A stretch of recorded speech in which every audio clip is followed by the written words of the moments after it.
Good day, good evening, and good morning, Nigerians, wherever you are and wherever you are tuning in to listen to us this moment. I can say good evening from here because I am situated in a place where it's about some minutes past 9 p.m. here. Today is the 24th day of October, and a lot are still happening with respect to Nigerian politics. We're going to be starting today by playing to us a clip of P2B's speech, the press conference. For the first time since the election till now, that P2B directly addressed the judiciary and specifically the Supreme Court. I would encourage us to listen to the wordings that P2B used and the implications of what he said, what it might do to Nigeria, what it portends to Nigeria going forward if the judiciary did not do what they are supposed to do in a democracy that is expected to thrive. And then we are going to move into discuss issues that pertains to what is happening currently in the U.S. District Court regarding the FBI files. There are some news trending today that the court has thrown away everything. They're not going to release any file. They have rejected Aaron Greenspan's motion. We will tell you exactly what is the real fact. And finally, if we have the time, we also bring to you two more important things, what we call the contradictions of our Supreme Court. I am not saying the contradictions of the judiciary, specifically the many contradictions of the Supreme Court and how the Supreme Court, as it were, based on their flip-flopping, have actually made our democracy to retrogress instead of progressing. And finally, the last piece we're going to be bringing for us today, if we have the time, is to showcase us that NADECO is still fighting. NADECO, National Democratic Coalition, was a body that Tinubu used to be a member. It was the body that put pressure on Sani Abacha and made it possible for democracy to return in Nigeria in 1993. They are fighting their own today because they are trying to say, this is not us. This is not what NADECO stands for. And all the way in the US, they are also putting pressure on the FBI and the other agencies to do the needful. So we have the loaded information for us this evening, and I want us to sit down and let's just have a good time.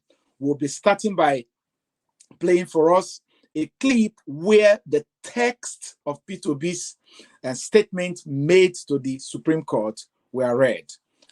I don't know if there's anything you want to chip in before we take it off from there, but this is what we have for tonight. Yeah, Doc, I just want to say that you can see that from the look of things, every patriotic Nigerian is lending his or her voice. You know, people are speaking up. Even the ex-president, Jonathan, he spoke this other day. He's talking about the judiciary standing up to the occasion. Don't allow yourself to be intimidated. Don't allow pressure to overwhelm you. Do the right thing, because whatever declaration you make now is going to determine the future of Nigeria, especially when it comes to election issues. So we are just looking forward to seeing them doing what Nigerians want them to do. So we are going to be listening to this video. All credit to Net Media. Let's listen to Mr. Peter Obi's take, because he himself is asking the judiciary to do the right thing. Since the presidential election dispute started at the appeal court, this is the first time P2B will be making a very strong worded statement about the judiciary and Tinubu. Although he didn't call him by name, but it's obvious the people who the Basbos is directed at. One might not be wrong to say that Nyesom Wike is among them, including corrupt judicial officers, both serving and retired. And just like when Atiku replied Tinubu's accusation that he might be using someone's certificate because of the difference in names, he came back charging at him with a strong worded statement. P2B's statement, like Atiku's, is not only strong worded but straight to the point. No need summarizing any of it. Let's start from the title. Quote, "The rule of law and the credibility of leadership." Still on the identity crisis and controversies that have continued to haunt the Nigerian citadel of power since the February 25th, 2023 presidential election. There is this saying, it is not titles that honor men, but men that honor titles. The lofty titles that decorate people in power have little meaning if there is a hollowness and falsehood underneath them. Such titles which adorn those in public office mean nothing if they are not original and are fake, if those who bear them have no honor to support the weight of the titles they carry. In situations where there is public doubt as to the veracity and authenticity of these titles and the claims behind them, it is the judiciary's role, when called upon, to uphold the honor of the titles through transparent rulings. Only through such judicial interventions can the public be protected from the tyranny of dubious and duplicitous characters and identity fraudsters. In such situations, the judiciary has a bounden duty to protect society's value system. This is one of the obligations of an impartial judiciary in a democracy. The rule of law remains the lifeblood of democracy in all societies, and by whatever definition across time, it remains the foundation for all our fundamental rights as humans. It is the rule of law that binds society together.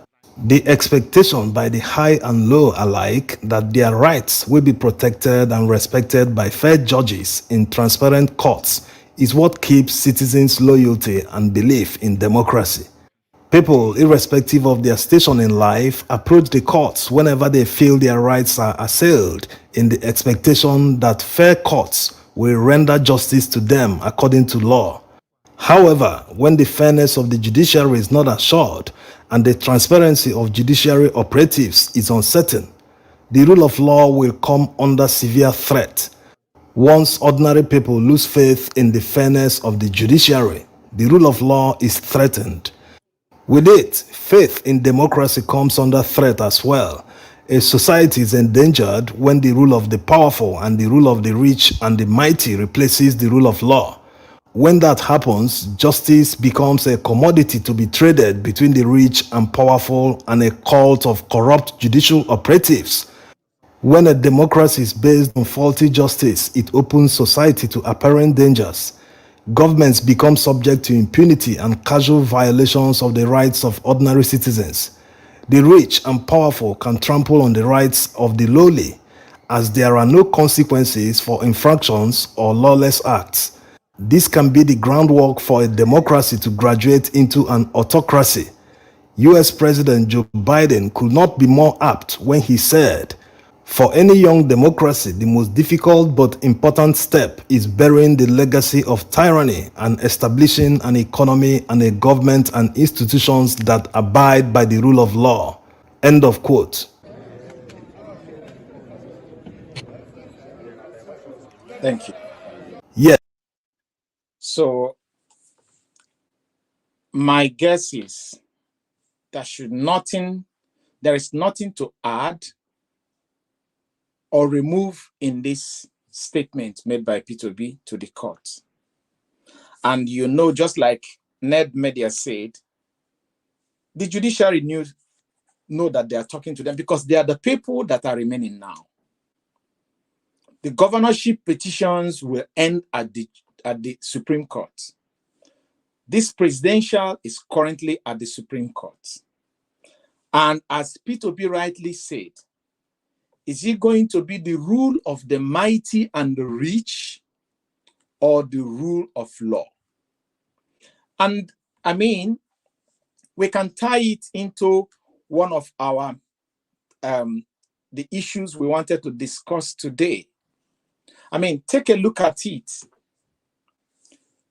The chairman of the Supreme Court panel that is handling the presidential elections matter asked PDP lead counsel that there is a letter written by the university saying that this person is their student and that they issued the degree. And that he should go on to prove beyond reasonable doubt what is beyond reasonable doubt other than a sworn affidavit? Because a statement made under oath, the deposition that was done under oath. And in that deposition, the registrar, the person who is from whose offices certificates, exams, transcripts are authorized, said with his mouth, whether we have written you people later before or not, we did it out of the assumption that whereas we have on our record a name that is similar to the name that is currently existing in Nigeria, we wrote that letter in the assumption. However, they also admitted beyond reasonable doubt in the deposition that that certificate, which is giving the name INEC diploma, did not emanate from them. What else is a Supreme Court judge asking or looking for? What else? If not that the rule of the mighty and the rule of money is speaking. And that is why we wanted to touch what we call the many contradictions of the Supreme Court. This same Supreme Court used their mouth to say that the testimony of the certificate issuer is superior to any other testimony, any other evidence. Now, there are two documents now. One was a letter written freely from an office and signed. The other one is a letter that is written under oath. Which one would the judge consider valid? Let me put it this way. Can I, as you see me today, write a letter to my former school or write a letter to anybody and say, I wish to state that I just decide to change my name. From now henceforth, please do not call me my name as it is spelled today. Call me so and so. Will anybody take it serious? It will only become serious if I say, I state this under oath, that from today henceforth, my name shall no longer be so and so. I shall from now be known and addressed and be called so and so. All other documents before this time remains valid. Is it not true? That is the way it is done. A court gave an order, and the registrar sat and swore under oath that anything I say here is binding on me. If it is found not to be truth, I can go to prison or be fined for it. And a Supreme Court judge is asking, have you proved this beyond reasonable doubt? Besides, was it even the time to begin to ask, have you proved beyond reasonable doubt when the document had been submitted to them? Is it not are they not supposed to gather the documents themselves and read first and foremost? No, please, I just wanted to make something clearer to our viewers. Can you please let them know that this was what the judge, I think that was the presiding judge, asked Atiku's lawyer. Just make it clearer in case we have people joining us for the first time. What was the question and how did they come about it, during which situation? Okay. As you remember that yesterday there was the motion. They went to argue their motion. And Atiku's lawyer was asking, please admit this new evidence. They have it. Admit it. They have already submitted it, as a matter of fact, 5th of October. So the oral argument yesterday was simply to remind them to accept it. And the chairman, Justice Inyangokoro, asked and said, which one should we choose?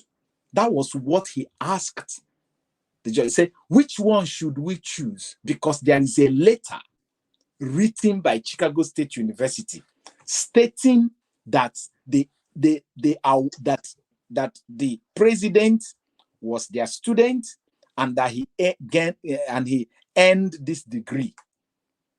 Number one, the judge forgot that they themselves, the Supreme Court, said that forgery can occur in two ways. The Supreme Court said it. The Supreme Court of the Federal Republic of Nigeria said it.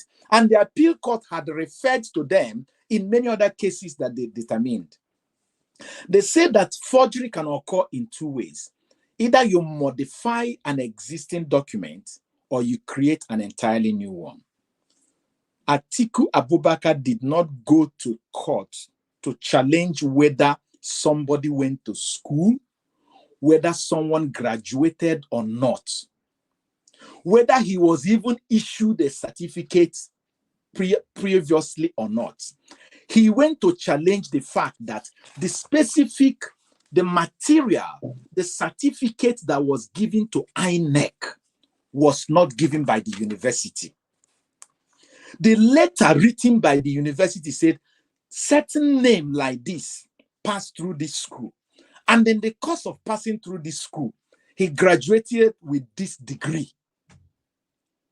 But the law is saying if you submit a wrong document, a forged document to INEC, you're going for it. So the question the judge asked yesterday made people to begin to wonder, how can a judge ask a question that has not even bearing in the prayer of the petitioner? The petitioner is trying to say, we have deposed the registrar of the university, and the registrar of the university said it under oath that that particular certificate deposited with INEC did not emanate from the university. That's case finished. What else do you call proving beyond reasonable doubt? For a Supreme Court judge, number one, and the presiding judge in that matter to be throwing the question of, hello, lawyer, which one should we choose? Completely tell you that he's biased. That is number one. And number two, for having not even unsealed the document and see the stamp of a court versus a letter that came straight from the secretary of a university. Which one is even weightier? If you are a judge, Nigerians, please, if you're a law student, I'm not asking you if you're a judge. If you're a law student and two documents come to you, one just have the letterhead of an institution. The other one is that institution that came with the stamp of a court. Which one would you take as a legally binding document? Think about it. So when our judges degenerate, they start somersaulting. This is the same Supreme Court. That's why we call it many back and forth, many contradictions of the Supreme Court.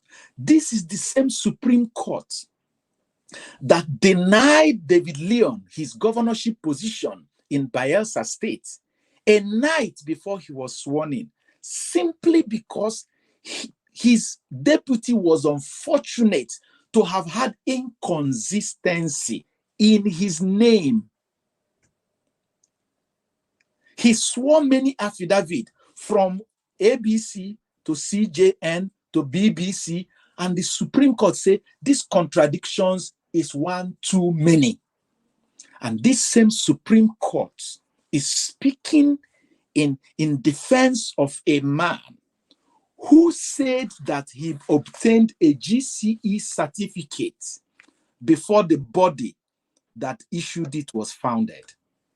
He got a GCE certificate in 1970, vied Government College Lagos. Government College Lagos was founded in 1974. Is that not inconsistency number one? He said that he went through Richard Dale College, which was Northwest College then, and the gender carries F when he is M. Is that not contradiction number two? He said that his certificate was issued to him in 1979, signed by somebody who was employed in 1990 something. 19 years after. Is that not contradiction number 3? Assuming self that the university themselves did not say anything. Are these contradictions not so much? But the university said under oath that that particular one, that one that was submitted to INEC, it is not us that gave it. What do you call proving beyond reasonable doubt? Please tell me. This same court ruled that forfeiture is a price you pay for a crime you committed. In the case of Mohammed Abacha versus the Federal Republic of Nigeria, and the lead judge in that case is the current Chief Justice of the Federation. Are this same court coming to tell us now that $460,000 as far back as 1993, somebody forfeited $460,000. By that 1993, a dollar was not up to 20 naira. When Abacha took over from 1993, Abacha held the dollar at 22 naira per dollar for the 6 years he was in power. That's to tell you the value of, now, if you divide 460,000 by 22, you know, if you multiply it by 22, you know how many millions it was in naira then. And this same court, our judiciary, is playing it like, no. It is the account that was charged, not the person. This same judiciary that is playing hanky-panky to endorse someone was the same Supreme Court in May this year, 4 months ago, that ruled that Beavers is part of the election, that IREV is part of the election, and that the Electoral Act plus the guideline work together as part of the legal document that INEC must submit to. Why are they contradicting themselves? Is it because we are now in the era of the rule of the mighty, according to P2B, and the rule of money? So the common man does not have any place again. If justice becomes a thing of the highest bidder, where are we going? According to P2B, is it not tyranny? Is it not autocracy? And if it happens like that, who is capable of containing what may happen? So that is why we thought that this night we will discuss with us what we call the many contradictions of this court. This same court was the court that ruled in the case of, I've forgotten the name of that House of Representative guy in Benue State. In fact, one of the justices of the Supreme Court said that in order to banish these people and make sure that they don't come back to, that such people, if you're found to have forged documents, that they shouldn't even be allowed to vie for office again in Nigeria. This was the same Supreme Court that is now sitting, and they are massaging another case as if we are not in the same Nigeria. Nigeria, we thought we should bring it to you people that there are too many contradictions with this Supreme Court and the judiciary in general.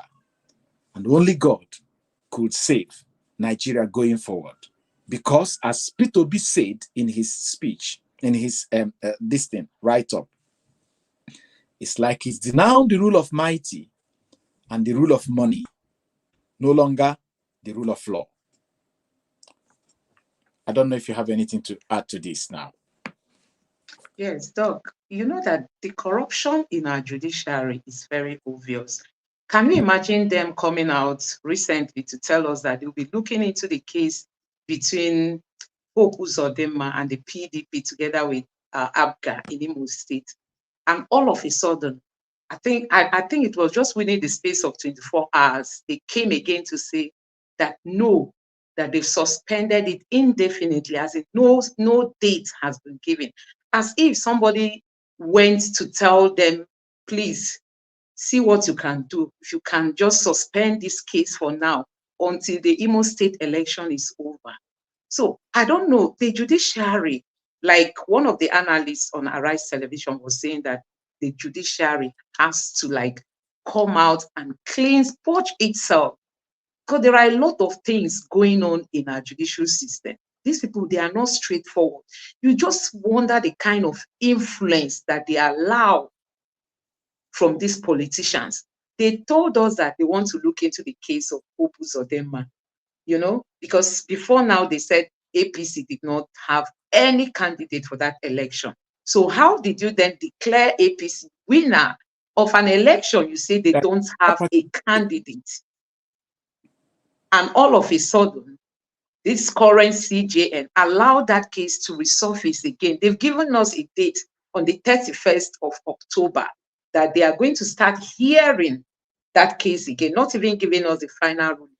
All of a sudden, within the space of some hours, the Supreme Court came out again to tell us that they are suspending that case indefinitely.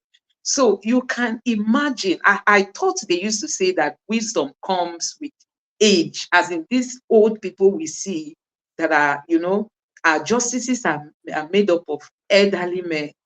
Yeah, we think, but they're wise. We think that with the level of wisdom that they have, at this age, and also all the experiences they've gathered, they've seen the old and new in Nigeria, they've seen everything. Why is it that they cannot just use this opportunity? You can imagine the Supreme Court yesterday, the kind of question that was being asked to Atiku's lawyer, as if the evidence he brought before the court was not relevant.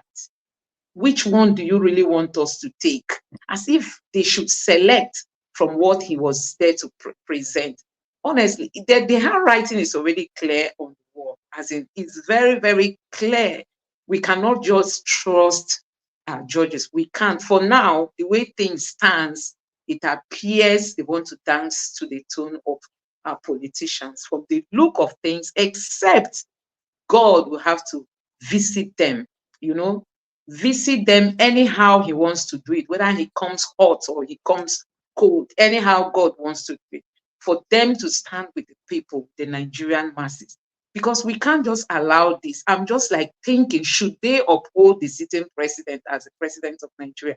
How are we going to cope with this within the space of 3 years plus? Some people will tell you, okay, just allow him. He has been sworn in. Just allow him to finish his tenure. It's not even a matter of allow. It's not a personal something. It's not just about Tinubu. It's not about him. It's about making sure that this process is credible. It's about, rebranding Nigeria, showcasing Nigeria to the world in its real sense. Because people are now looking at us as people that can, cover all sorts of things. So we don't just want this to continue. I think that's just my thoughts. And the judiciary, they just have to stop all this manipulation. So, Doc, I don't know what you have to say about this NADECO of a thing, because they've come out, actually, they are even like calling out the CSU, the Chicago State University. They want the Chicago State University to explain to the world how they admitted somebody that had two, security numbers. That is their own call. SSN, sorry. Social Security number. Yes. They are like telling them, because like I've always said from the onset, for me, I felt the CSU was not really that willing to make bare some of this information that Nigerians are seeking to know. They were trying to, if not that the court even intervened. Don't forget that at a point they left Twitter, they left the social media spaces, because they felt people were like bombarding them with questions and emails and all that. Why not just come out and do the needful? Not until the court mandated them to do it, and they had to do that deposition under oath. Even during the deposition, the lawyer to Atiku was just managing to get this information out from the registrar, because it appears they were not really that willing to say the things that they needed to tell the people. So you can see NADECO, they are really taking this step, and a big kudos to them. Even right after the election, they've been on this, saying we can't accept this. The way INEC transmitted the, okay, INEC didn't even transmit. The way INEC managed the transmission of a thing, they told us they were going to transmit, they didn't. So NADECO has gone on this, like calling out the president, the president that INEC declared, saying that you can't occupy this seat when the process that took you to that seat is not clear to the Nigerian people. You know one so, thing? Doc, I don't know what you have to say about this. I'll say two things. Number one is that Chicago State University has not come clean yet. They have not come clean yet. You know why? When you traveled overseas to do your master's degree, that's what is called, they do your profile, they check your immigration status to know how they categorize you, to know whether they will categorize you as an international student or as a home student, because that will determine the kind of school fees you will pay. The home student usually don't pay the same kind of school fees with the international student. It is like that all over the world, in all the Western world. So how can Chicago State University tell us that they don't have information about the visa status or the passport status or the nationality status of the person? How did they rank him? Which kind of school fees did they collect from him? Did they collect school fees as a home student or as an international student? Chicago State University has not come clean. They have not. Happy that, and as I said, we said it earlier on, one of the graduates of Chicago State University, an American, who used to be the editor of their magazine until they closed their magazine, said it point blank, that university is a cesspit of corruption. So like attracts like, that their two former presidents were, one of their presidents were jailed for corruption. President is like what we call vice chancellor, jailed for corruption. Corruption-related matters in the handling of the university. So it is easy for anybody who wants to do the Luole runs to go vide Chicago State University because they didn't start today. And forgive me if you live in Chicago, you and I know that Chicago is one of those states where a lot of runs are happening. Gun runs, drug runs, and what have you.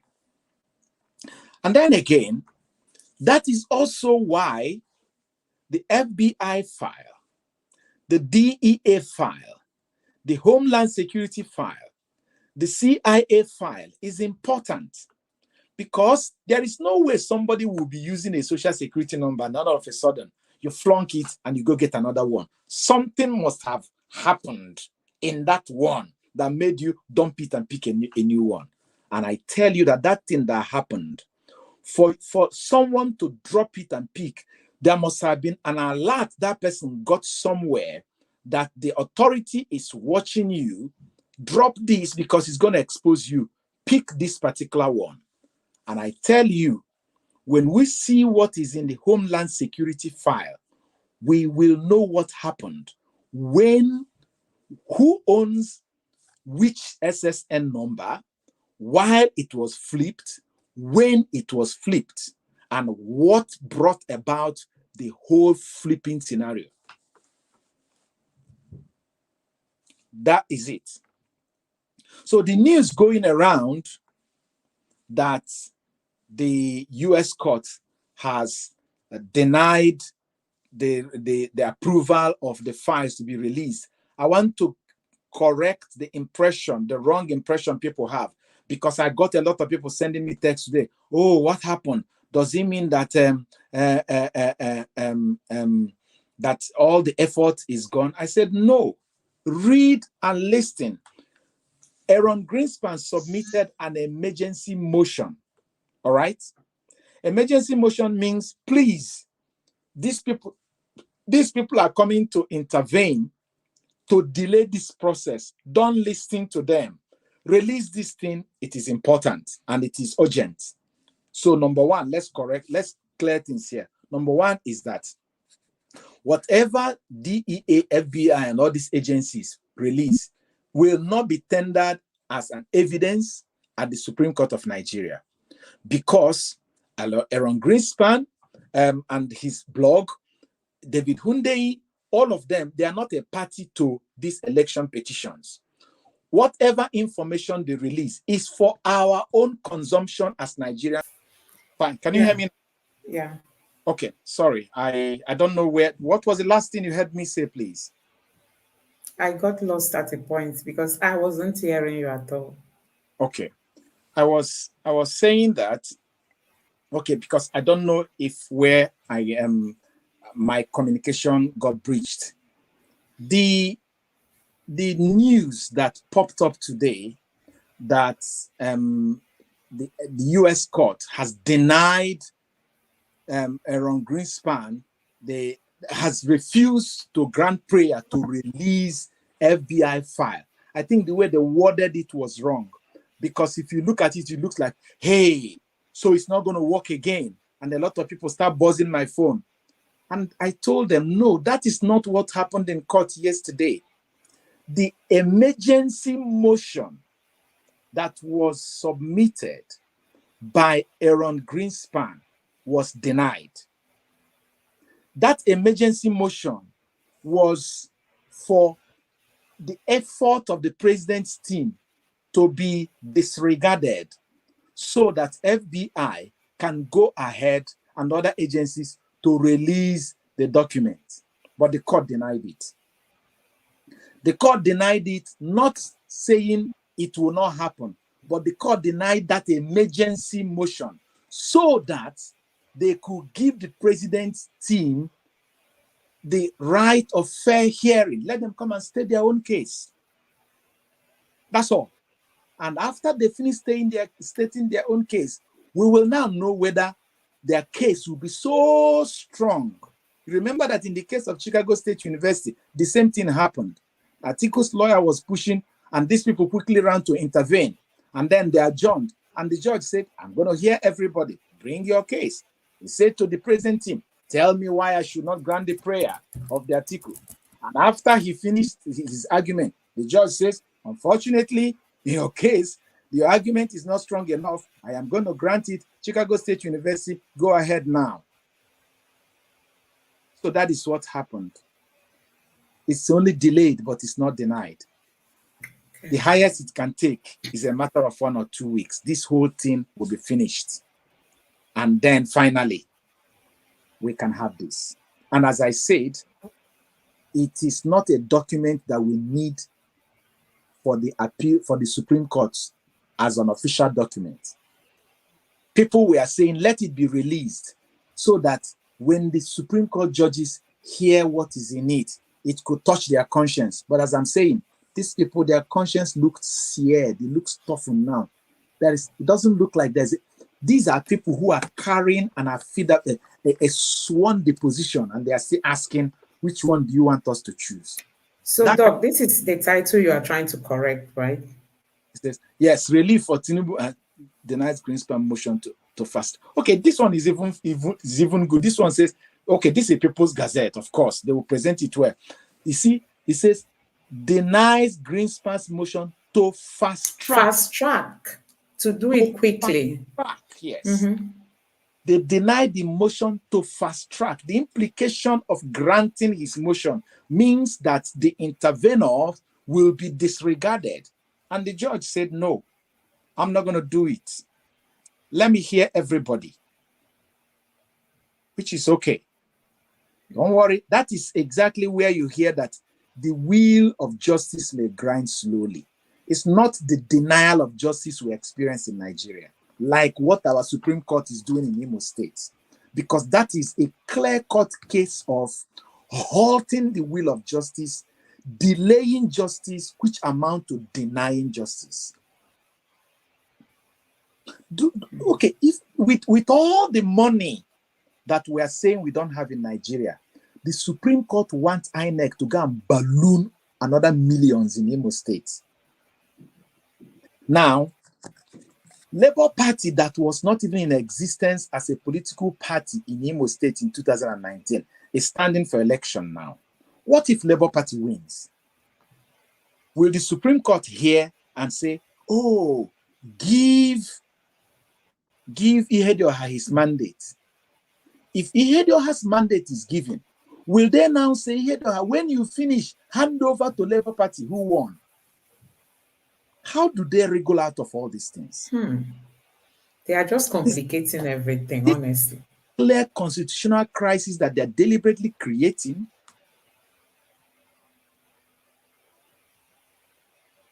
And that's why I say that these people, they are retrogressing the wheel of democracy in Nigeria instead of progressing it. And it is unfortunate. It's quite unfortunate. So, Doc, I wanted us to talk about what is happening currently in India. I don't know if you watched this video where an analyst was talking about the level of opportunities, coming up in India because of their political and stabilized environment. The climate, yes. So many companies of the world, they are looking for cheap labor. And, because America is not parlaying with China now, so it's affecting them. Most American companies don't want to go to China anymore, for their businesses. So they are like looking at other countries with population where they can get cheap labor. And this person was saying that Nigeria stands a very good chance, of getting some of these opportunities. But we cannot because of the politics in Nigeria, the way our naira is falling, how do I even put it? You can't determine what happens tomorrow. So I wrote a paper that I presented in United Arab Emirates sometime in 2015. It was an emerging market conference board. Of course, I had a lot of people coming from India and co. Many of them I researched together with them. The title of the paper is The Impact of Governance Environment. The impact of governance environment in the economic and this effect in economic development of countries. Governance environment. Now, those companies are not coming to Nigeria because of the environment, the governance climate. And most times it is traceable to the rule of law. For instance, in the Western world, if they steal money in your credit card, the credit card company will pay. Is it not true? But if they steal in your debit card, you have to explain yourself well. That is why a lot of people do transactions via their credit card. For safety, I used to have an account with a finance company. I've never met the company. And the finance company went under. And the regulatory body that is in charge, just like what we call the National Reinsurance Company in Nigeria, they wrote to me. They said, this company has gone under. Do you want us to process your money and return it to you? Or do you want the new company that acquired it to reach you and discuss with you whether you continue with them or return them? I said, please, you should process my money and return it to me. That is rule of law. Will I not be disposed to putting my money in that place? You see now, I have looked beyond the company's capability. I have anchored my hope of safety on the regulatory framework. When banks go under in Nigeria, who comes to your rescue? When brokerage firms go bankrupt in Nigeria, who comes to your rescue? People's money were trapped in Savannah Bank till today. Who came to their rescue? Now, companies are traveling all the way from America to India to establish factory. From Europe to India to establish factory. Look at the map of the world. Look at Nigeria, where it is located. How many hours will you fly from Nigeria and you're in UK? 6 hours. The person who started traveling to Lagos, I'm traveling to Abuja from Enugu or to Lagos from Abuja, you would have gotten to London and you're resting before, and they're still on their way. In fact, traffic could even keep you on the street of Nigeria from airport to Lekki for 6 hours. Even by ship, just take a look. Do you know Suez Canal? The Suez Canal that is somewhere around Egypt. It's one little canal like this. 2 ships cannot pass that place. And that is where major cargo that is coming from China and co, they had to pass through to come and deliver things in Europe. But if it is from Nigeria, you are in an open sea. We have everything to our advantage. We just have it bad with leadership. A few men who are corrupt, who want to pocket Nigeria and cause everybody a pain. So it is not an area that is unfamiliar to me. It is something that I have written as theses, written as seminar papers, presented it in South Africa, presented it in Dubai. It is our leaders that is killing Nigerian economy. Look at, what are you talking? Ordinary America, you cannot ship yam officially from Nigeria to America because we don't have the standard board where to certify it. People have to, first of all, carry yam into Ghana. So all the yam you eat in America and sometimes in Europe are Nigerian yams, but they are product of Ghana because Ghana was able to meet the standard of Food and Drug Administration of the USA. Is it not a shame? Is it not a shame? What does it cost? So that is it. Let's call it a night, please.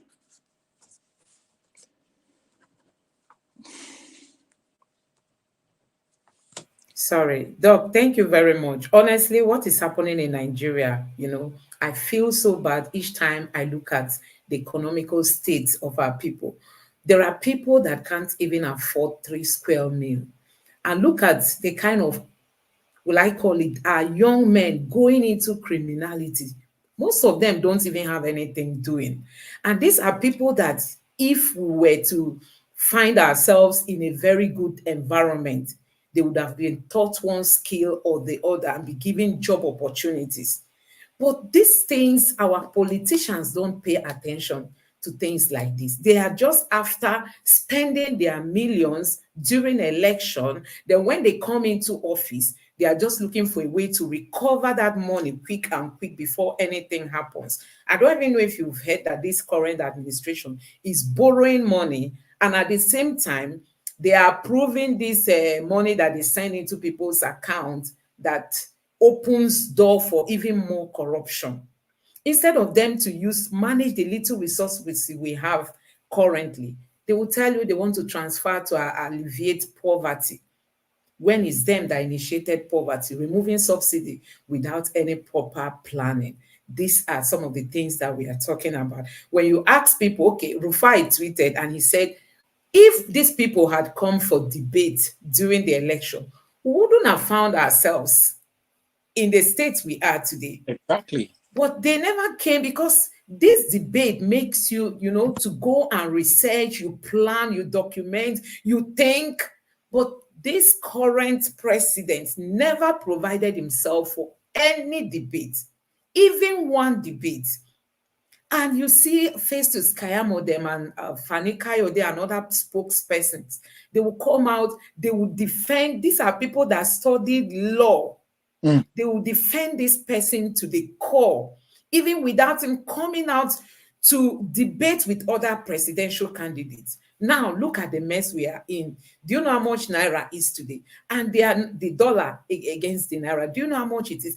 And there is nothing to cushion all these effects. The masses are the one bearing it on them, not our politicians, because the fuel they use for their car is not from their pocket. The food they eat, they don't see to eat. The houses they are living, their mates, the payments, and all the people around them, they don't pay from their pockets. They use the poor people's money that they pay tax or taxes. You see, people that are suffering, no light in Nigeria, businesses are crumbling. Then out of the little you are making, you are mandated to pay tax. And then when you pay this tax, our politicians will be living big on these taxes that our people pay.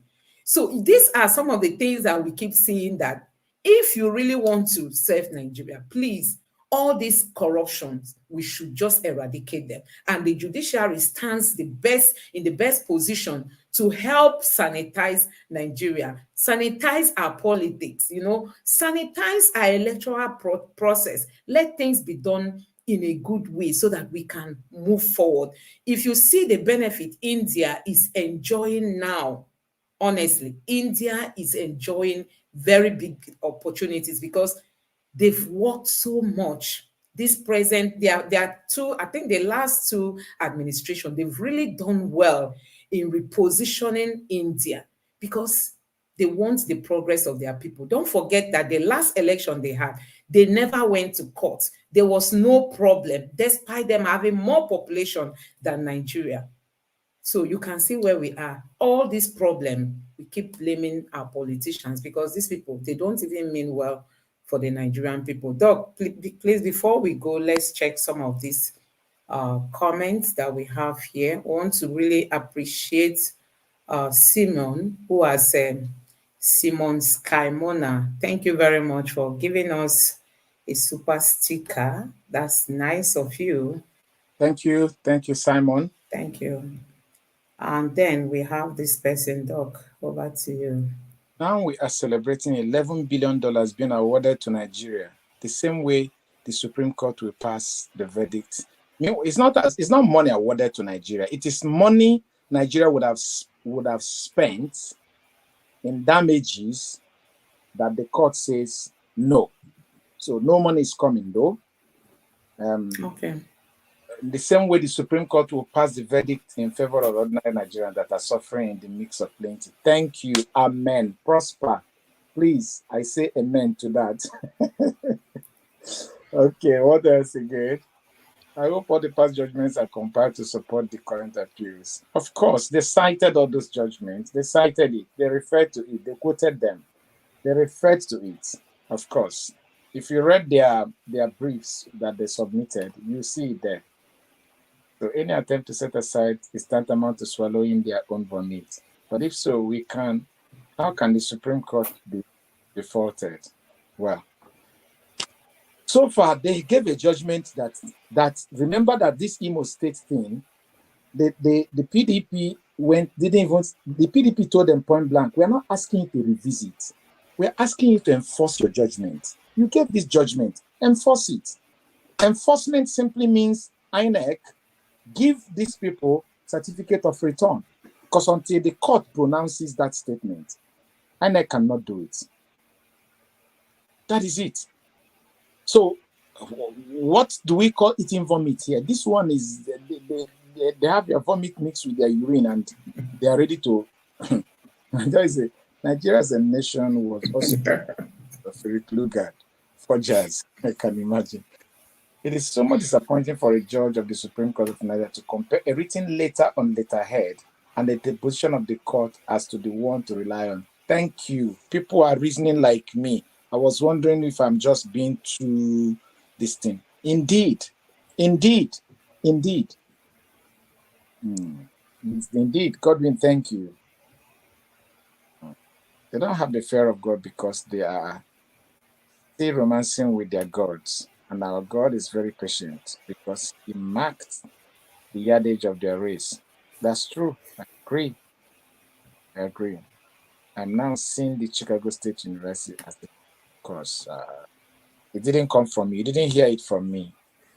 Douglas, you didn't hear it from me. Ganiyu, non-release FBI file at this time allows them the opportunity to sway towards Tinubu, as we know. Well, either way, they have more than enough fact in their hand to do the right thing. If they can't do the right thing with what is document that is formally and officially submitted to them, it's not even a verdict that does not enter their court. Are you expecting them to even look at that one when there is evidence that is in hard copy before them in the court? If they want to do the right thing, they'll do the right thing. That's it. Yeah, Doc, that's all we have for today. Our viewers, thank you very much for being a part of today's live show. We appreciate your presence.